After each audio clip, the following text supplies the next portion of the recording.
Mga kapuso, alas 4:06, ginumpisahan ni President Ferdinand Marcos Jr.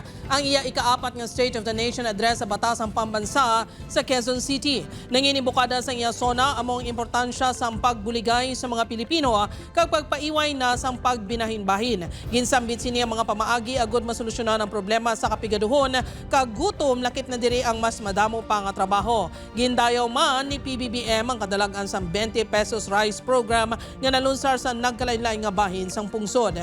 Nagpasalig ini nga tutukan ng mga pamaagi agud mas mapanubo pa ang presyo sang baboy, isda kag iban pa nga produkto. Sa sektor sang enerhiya naman, nagpasalig ini nga igaduso ang solar power home system. Ang sektor sang edukasyon naman ang suno sa iya ang pinakaginatutukan sa iya administrasyon.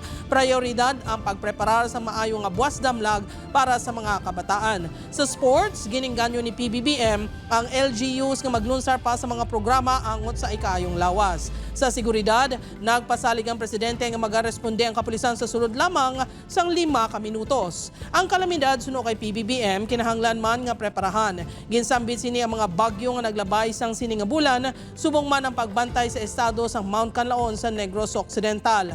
Sa uli nga bahin sa iya sona, nagpasalig ini nga ipakita sa publiko ang listahan sang pila ka flood control projects nga posible imbestigaran.